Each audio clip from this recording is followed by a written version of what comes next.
Hi everyone, and welcome to my channel, where in July of 2023 I'm talking exclusively about Criterion releases coinciding with the Barnes & Noble half-price sale on Criterion titles that will last through July 28th.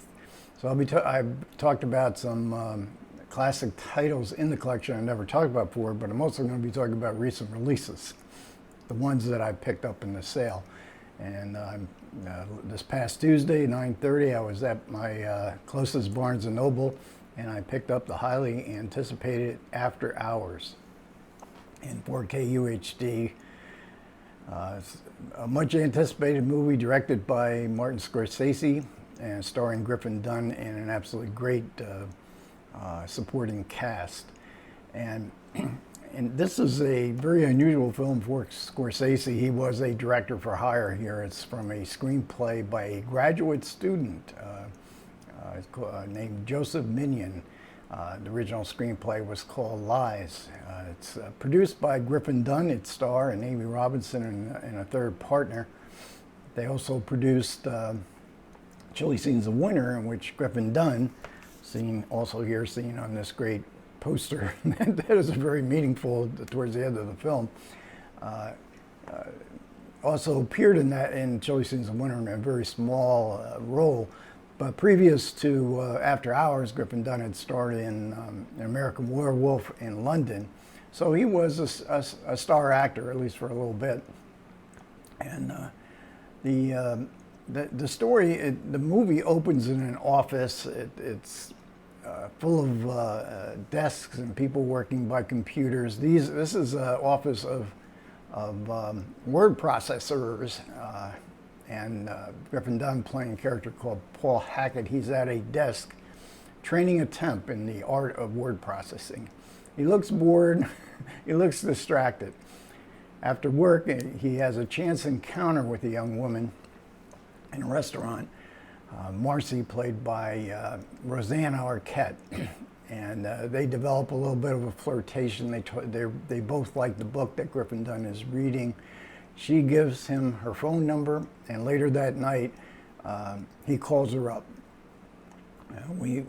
It's late at night. She invites him over.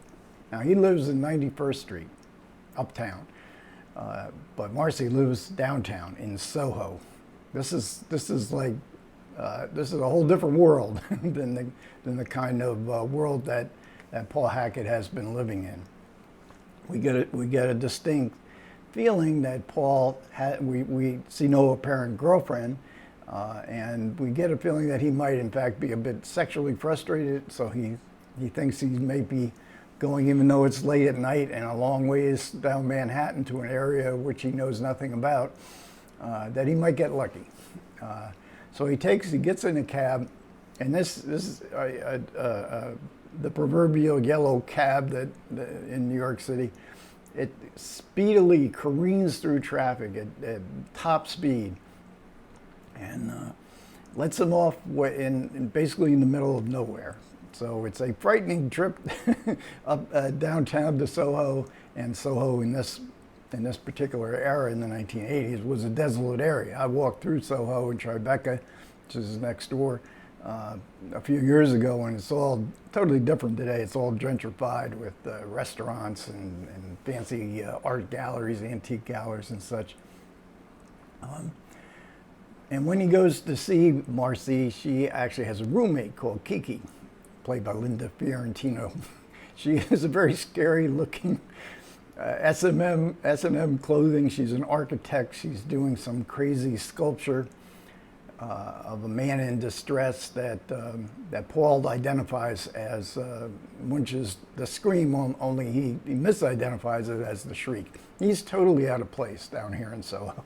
This is not his area. And then Marcy turns out to be very mercurial. He doesn't know what to make of her. Her moods switch from moment to moment. So all this encounter, as strange as it is, leads to many other strange encounters, and particularly with three other women, Terry Garr, Catherine O'Hara, and Verna Bloom. And we quickly get a sense that this is a trip to the underground. This is Hades, full of strange coincidences. It's very much a dark comedy in which Paul Hackett tries to find his way home in one night. He has no money, and he just can't seem to get out of Soho. So there's obvious references, and this all takes place in one night, and it was all filmed at night. There's only a couple brief scenes in the daytime. So the obvious connection here would be to Kafka and the trial, Joseph K. in the trial, and a very welcome 4K UHD edition of Orson Welles' movie version of the trial is coming out in Criterion in a few weeks. So it'd be a very interesting double bill to watch after hours in the trial. And there's explicit references to the trial. The famous doorkeeper scene in the trial is sort of duplicated when Paul goes to the Club Berlin to try to get into the Club Berlin with the very, very odd doorkeeper there. There's references to many films of the past. Hitchcock, we have all the women except for Linda Fiorentino are blondes. Hitchcock's obsession with blondes, but Hitchcock's obsession with inanimate objects. Keys is a very significant inanimate object. There are others as well, but keys is probably the main inanimate object that Paul is constantly losing his keys, getting his keys back, having other keys, having a key thrown down on his head. It's Hitchcock, it's Kafka, there's a bit of Job. Certainly Scorsese's Catholicism plays a great deal in here. Why am I being punished? Why am I being tormented? There's even a scene where he kneels down in a wet street in supplication to God. The paranoia of it. It's all held together by the pace of the movie and by the tone. Scorsese in the commentary talks a lot about two movies that I love from the late 40s, and he mentions Alan Dwan. Very few people are ever going to mention Alan Dwan in the modern age. Dwan was a director who, in silent film, directed big movies, starring Douglas Fairbanks.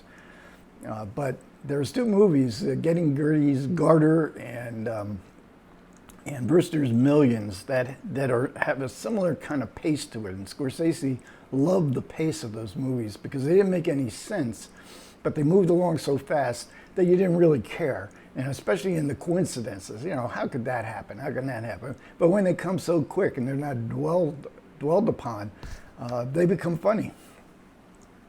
So it was all filmed in one night. So this is a nighttime movie, very dark movie.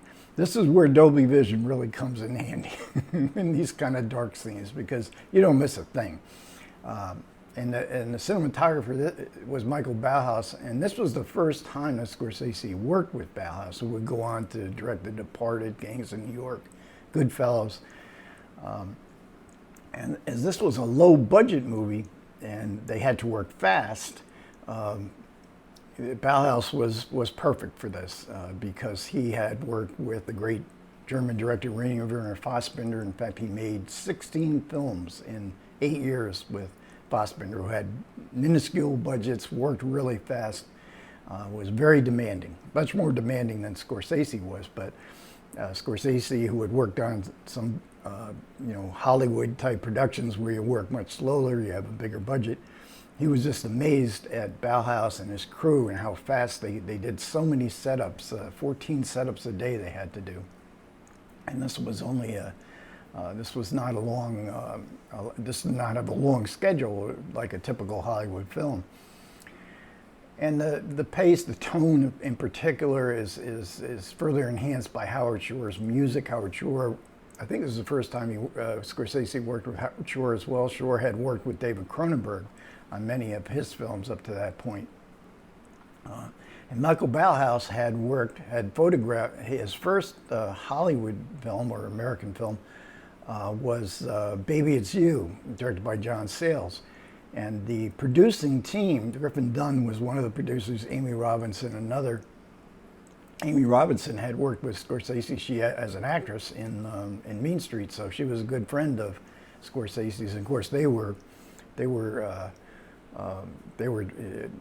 ecstatic that Scorsese, when he read Joseph Minion's script, really loved it. And he loved that he would love the challenge of making a film like Mean Streets on a very low budget and working very quickly again. So we have Howard Shore's music, Michael Ballhaus, and this at times, as a Fassbinder fan, this movie does look at times like a Fassbinder movie. But we have to mention Thelma Schoonmaker, who is the editing genius in so many of Scorsese's films and other films. It lends to this very jittery tone of the music score and the pace of the movie. It was originally about 2 hours. They had to cut a lot of scenes out, 97 minutes, I think it runs now. And some of the deleted scenes are in this edition, this Criterion edition. But they did this not under pressure, but they knew that pace had to run quicker. So they took out scenes that they loved, but they thought it did not contribute. It slowed down the movie. Now this is very much, I need to talk a little bit about Scorsese and his autobiography at this juncture of his career, because it's kind of fascinating. Like I say, Mean Streets was low budget. He went on to make films that did well, and certainly did well with the critics. He was never, I don't think he's ever been a big box office director. But Prestige for sure, and Raging Bull, and but he was preparing The Last Temptation of Christ, and he spent 1.5 years preparing it, and it was all set to go a matter of a couple weeks before they were going to start shooting, and then the studio pulled the plug on it. And this was Scorsese's dream project. He often worked as a director for hire, but he also liked to develop his own projects. And The Last Temptation of Christ was his dream project that he eventually he was able to make. But at this point, the pressure by evangelical Christians, because the book by Nicholas Kazantzakis that Scorsese loved was considered heresy by evangelical Christians in the U.S. for its depiction of Jesus. So he was devastated by spending so much time preparing the movie of his dream project, and he didn't know what to do. He said the new Hollywood was over. This is from his commentary, and there's also a great interview with him, recent interview with him. The new Hollywood was over. He was not going to. Where does he fit into this world of big blockbuster productions of fantasy and action cinema that didn't need auteur directors. They needed directors that could work well within these big budgets and didn't really care much of putting their own personal stamp on these films. So he moves to Tribeca, which is a loft in Tribeca, and that's where he was living when this script that was given to him by his lawyer, who was also the lawyer of Amy Robinson. And when he read it, he thought, this is it. Maybe I can reinvent myself. I can show Hollywood. I can make a really good movie. He was famous for going over budget. But he was jittery. He didn't like living. He was jittery himself because he did not like living. He thought he would going back to his roots in New York and living in a loft. But he had gotten too used to the amenities that come with celebrity and fame and wealth. And he was walking up 5 flights of stairs. There were no conveniences around. He wanted to get out. So even though he was a director for hire here, there is an autobiographical context that I think Scorsese really invests in this film, because he wanted to get out of where he was living, Tribeca being right next to Soho. So in the this is a really good Criterion release. And we get, as I say, Fran Leibowitz conversation with Scorsese, which I think is from 2023, looking back on the film. We get a 2004 documentary on the making of the film where Scorsese and Thelma Schoonmaker and Michael Ballhaus talk about the film, I guess, for the 2004 DVD. And we get another new feature on the costumes of the film, and we get a 2004 documentary making of the film. So there's a good bit here. We get a fold out, the dreaded fold out. But look at this cover. This poster here is just so great because it's really, I mean, this is a very significant element in the movie. We get an essay, No Exit, by Sheila O'Malley. That's very good. I mean, it's much anticipated. Now I got to admit, in 1985, when I saw this movie, I was not all that impressed. Now my own experience with Scorsese movies is that I rarely revisit them for whatever reason, and I'm not as interested in the kind of toxic male protagonist that Scorsese and obviously many of his admirers are interested in watching toxic men and toxic male behavior. But Paul Hackett's not a toxic man. He is a very polite person.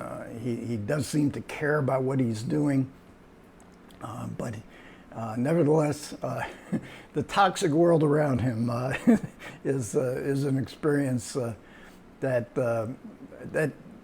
the ending of the film, that's an interesting, one more thing, I'm going on way too long, but the ending of the film, they didn't really have an ending. Nobody was satisfied with the original ending. They thought of a couple of really wild endings. And then Michael Powell, according to the documentary, Michael Powell of the famous Powell and Pressburger team, I believe he was living in LA at the time, and I think he was either married to or would soon marry the editor, Thelma Schumacher. He came up with an idea. They said, no, we don't want to do that. But the more they thought about it, the more they liked it. So they went back to New York and they filmed the ending, which I think is pretty good. It's sort of a fitting ending. So all in all, I think if you're a fan of the film, absolutely. If you want to see a different kind of Martin Scorsese movie than the whacking mafia people, gangsters, and toxic men, this might surprise you. Okay, thanks a lot for everybody who managed to listen. I do appreciate it. Comments are welcome. Take care.